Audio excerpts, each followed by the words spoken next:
Vamos a estudiar las enfermedades eritematoso-descamativas. Este grupo de enfermedades van a aparecer lesiones que van a ser de color rojo, eritematosas, y que van a tener una escama superficial. Dentro de este grupo vamos a tener el líquen plano, la psoriasis, la pitiriasis rosada y la dermatitis seborreica.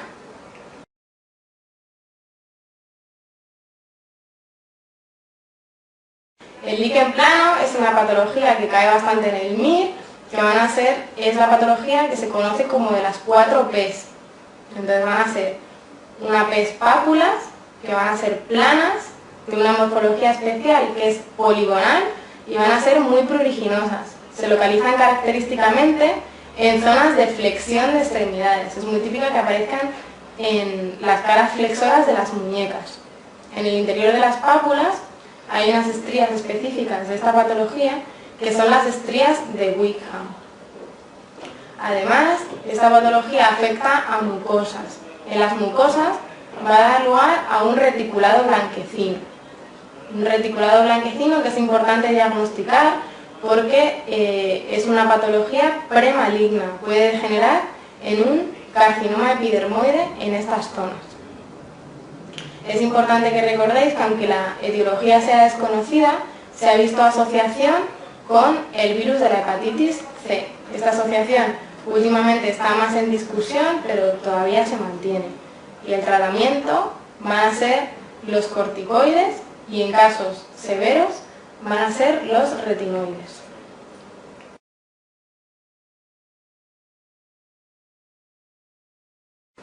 La psoriasis es una patología que tiene una herencia poligénica, que os pongo en la diapositiva psoriasis, porque está relacionada con el HLA de tipo 6, ¿vale? De tipo C6. Entonces, se va a producir de manera similar en hombres y en mujeres, no hay predominio de sexo, y se produce en el 1% de la población. Una patología muy frecuente.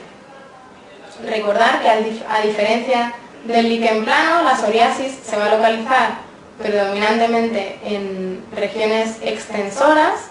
Es una patología que generalmente no afecta a mucosas, que no va a picar, ni va a producir úlceras orales ni genitales. Tiene unos desencadenantes que van a ser, son múltiples desencadenantes, pero yo os recomendaría que os aprendieseis algunos, como puede ser el estrés. El estrés afecta mucho a los pacientes y hace que le aparezcan placas nuevas, y también unas infecciones pueden dar lugar a un tipo concreto de psoriasis, como ahora veremos. ¿Con qué mejora la psoriasis?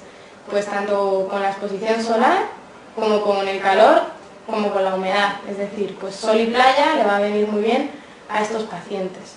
Lo contrario, pues le va a venir mal el frío, la sequedad, etc.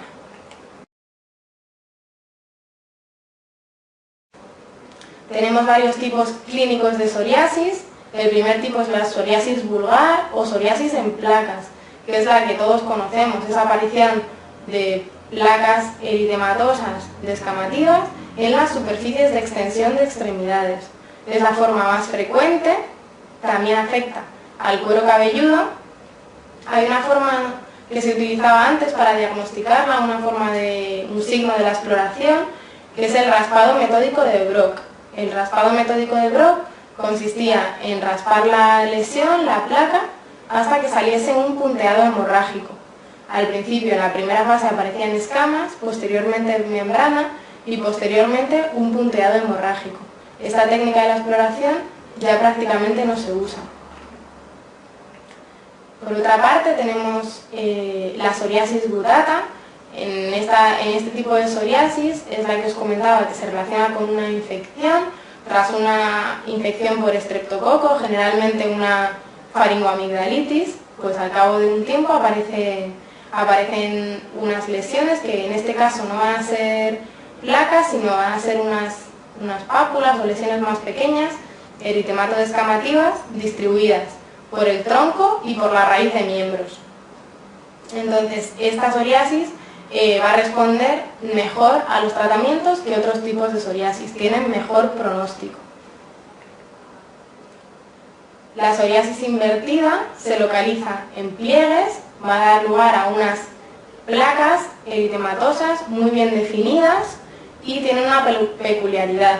Estas placas no van a descamar, no son descamativas. Es mucho menos frecuente que los tipos de psoriasis que hemos visto anteriormente. Importante, localizada en pliegues y no descamativa. Otra forma de psoriasis es la eritrodermia psoriásica. ¿Qué es una eritrodermia? Una eritrodermia es una patología que afecta a más del 90% de la superficie cutánea. Entonces, cuando tengo esta afectación tan importante, pues voy a tener fiebre, voy a tener malestar, voy a tener leucocitosis. Tengo que tener muy presente, si soy el médico que voy a tratar a ese paciente, que va a estar indefenso ante los microorganismos que le puedan atacar.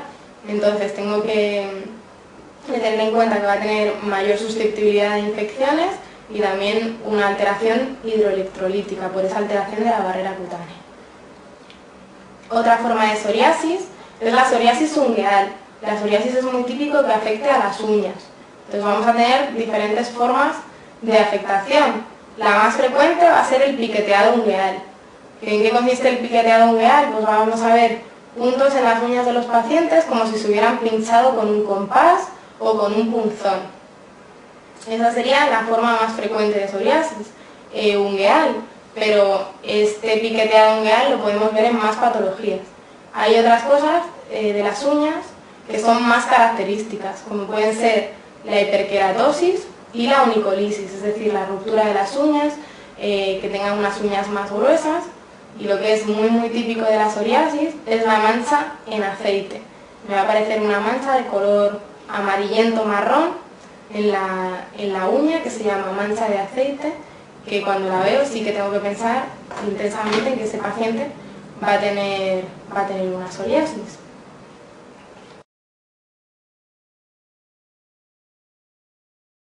Aquí tenemos un esquema en el cual vemos las diferencias entre el líquen plano y la psoriasis. Recordar que el líquen plano, la lesión elemental, van a ser pápulas, mientras que en la psoriasis van a ser placas. ¿Y cómo eran las pápulas del líquen plano? Lo repetiremos hasta la saciedad. Pápulas planas, poligonales y pruriginosas. La patología de las 4 P's.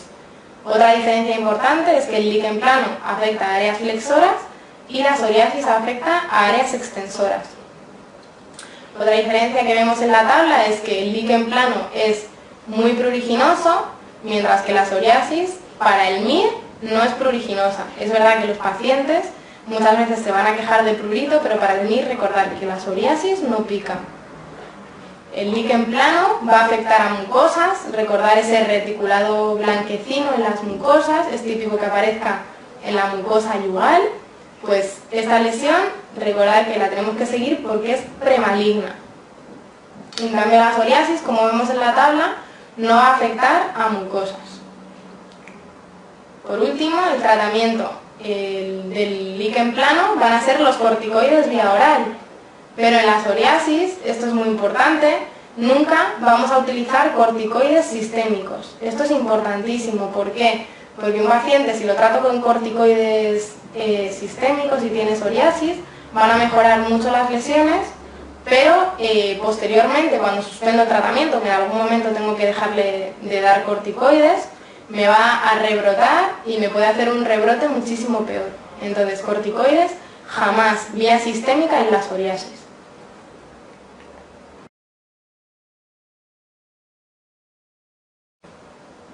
Vamos a ver el tratamiento de la psoriasis. Este apartado todavía no ha caído así pues con mucha frecuencia en el MIR, pero debido a que ha habido un cambio muy importante con la aparición de nuevos fármacos, yo creo que es un tema que es importante que repaséis. Entonces, vamos a verlo en una tabla en la cual vamos a ir, es una terapia como con escalones. Entonces, si tenemos una psoriasis leve, que afecta a menos del 25% de la superficie corporal, tenemos tratamientos tópicos, o bien con corticoides tópicos, o bien con análogos de la vitamina D tópicos, como puede ser el calcipotriol, o bien con retinoides tópicos. Le podemos dar al paciente también asociaciones de estos fármacos. Es típica la asociación entre corticoides tópicos y análogos de la vitamina D tópicos. Esto sería para una psoriasis leve, ¿vale? Que afecta, pues, típico paciente que viene con unas placas en los codos, otra en la rodilla y una pequeña placa en cuero cabelludo. Pues este sería el tratamiento ideal. Cuando no estamos ante este tipo de paciente, sino que estamos ante un paciente que ya tiene una psoriasis moderada, que afecta a más del 25% de la superficie cutánea, o bien que no me ha respondido al escalón anterior, ya le voy a tener que dar unos tratamientos que son sistémicos, que se llaman los tratamientos sistémicos clásicos. Entonces voy a tener 3 tipos de tratamiento. Voy a tener el metotrexate, los retinoides orales y la ciclosporina. Entonces, el metotrexate es un fármaco que es muy bueno para las formas que tienen artropatía, las formas de psoriasis que van a tener artropatía, y es un fármaco que tenemos que estar atentos a los efectos secundarios. Por una parte es muy hepatotóxico, no lo voy a poder dar en pacientes que tengan algún tipo de daño hepático, y por otra parte recordar que es teratogénico.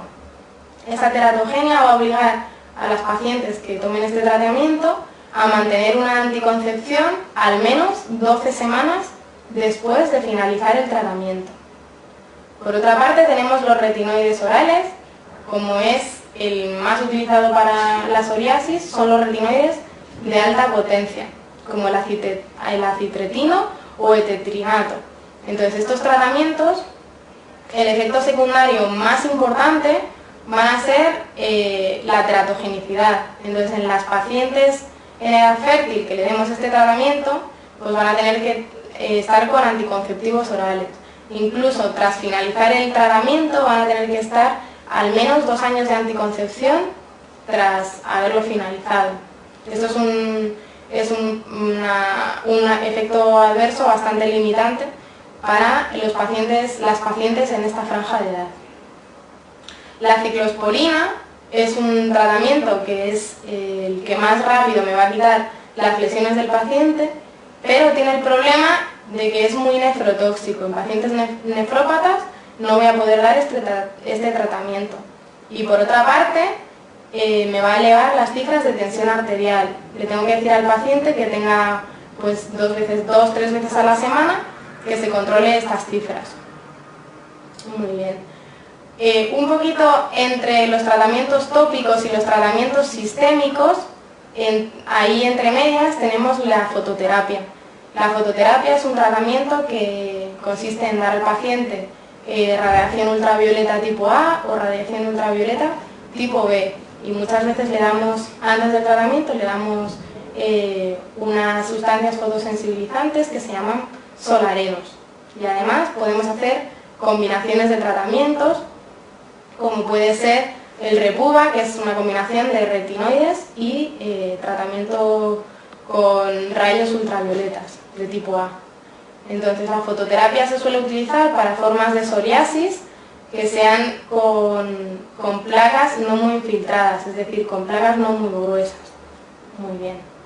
Entonces, el último escalón, el tercer escalón, que es el que yo os decía que eran los tratamientos nuevos, es un poquito la revolución, la que ha cambiado la calidad de vida de los pacientes con psoriasis de moderada a severa, porque ha conseguido que tengan un completo aclaramiento de las lesiones. Entonces estos tratamientos son anticuerpos monoclonales, generalmente contra el factor de necrosis tumoral, o bien receptores solubles, entonces entre los cuales tenemos el infliximab, el adalimumab, el etanercept o el ustekinumab.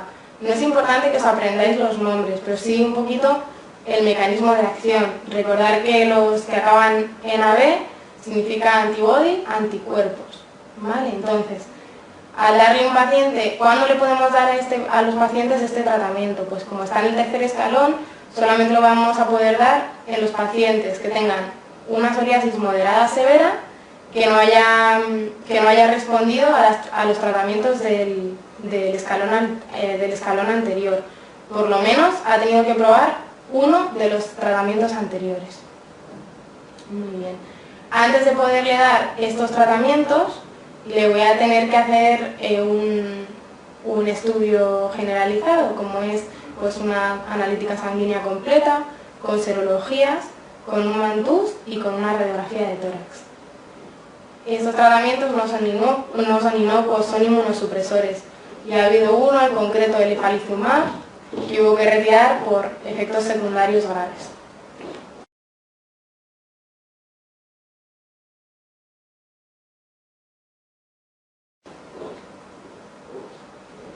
Vemos la siguiente patología eritematoidescamativa, que es la pitiriasis rosada. La pitiriasis rosada es una enfermedad que está producida, no está muy clara su etiología, aunque se cree que el virus herpes tipo 7 está implicado en su aparición. Entonces la clínica consiste en la aparición de una lesión, que suele ser una placa eritematosa descamativa, generalmente con una descamación fina y en forma de collarete, esta descamación, que se llama medallón heráldico, esta placa de mayor tamaño. Y posteriormente aparecen otras lesiones de menor tamaño, distribuidas por el tronco y miembros superiores, generalmente siguiendo las líneas de tensión de la piel. También se llama como en árbol de Navidad.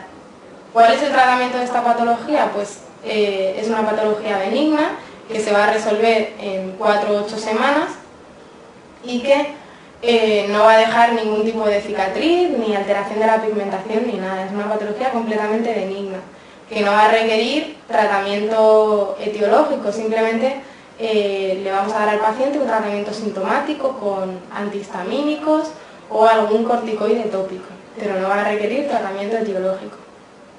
Es importante ante un exantema en gente joven, esta patología ocurre en pacientes entre la segunda y la tercera década de la vida, que hagamos el diagnóstico diferencial con la sífilis secundaria. La sífilis secundaria es también un exantema que afecta a tronco y raíz de extremidades, pero que va a tener afectación palmoplantar. De todas formas, si nos queda algún tipo de duda, le haremos al paciente una serología para sífilis.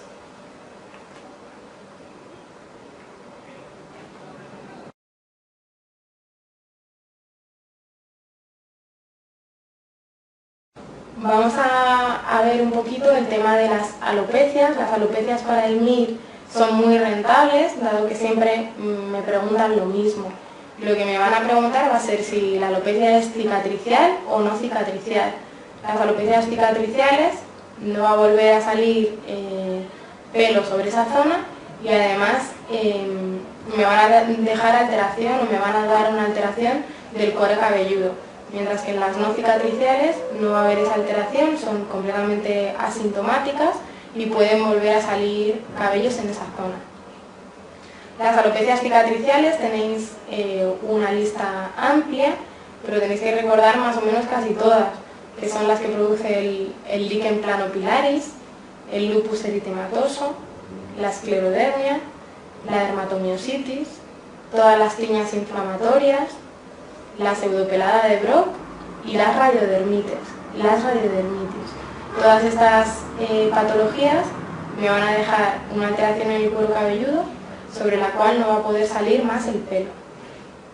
Todas las demás alopecias que no estén incluidas en esas que os acabo de decir son las no cicatriciales, de las cuales la más significativa es la alopecia areata.